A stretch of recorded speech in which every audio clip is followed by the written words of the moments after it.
People have sex for fun, people have sex for pleasure, and we have the data to back that up. This is a rigorous public health issue, and it deserves to be spoken about. Yeah, absolutely.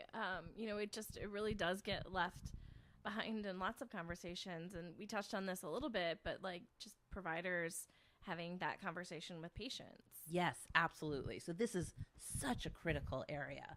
So, most patients want to talk to their provider about sexual health, but the provider does not bring up the conversation. And most providers are not trained to talk to their patients about sexual health.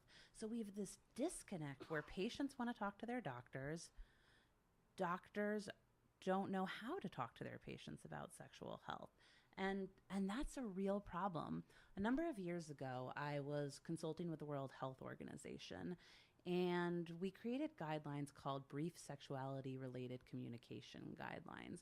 And these are guidelines after we looked at all the data around providers talking to their patients about sexual health in those brief moments that they have.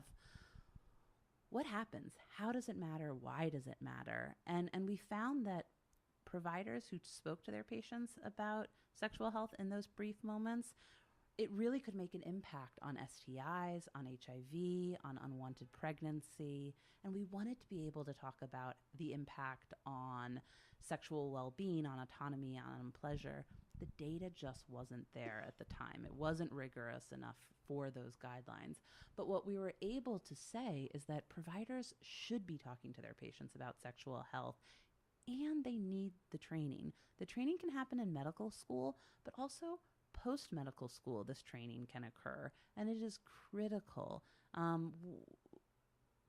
Providers need to be able to take a client centered approach and talk to their patient and listen. I mean, listening is so critical. And I think, especially around areas of sexual health and of pleasure, giving that space where the provider can hear what the patient needs as opposed to diagnosing them right away Mm-hmm. is so important. Not every provider is going to be able to fix every sexual health issue.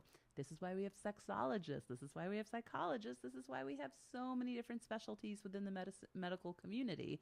But the primary care provider, they are going to be your first point of contact if you have something that you think is more serious, and then they'll send you to a specialist.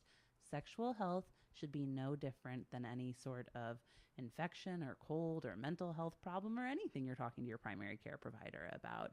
There's no reason for sexual health, for pleasure, for well being to be cast to the sidelines.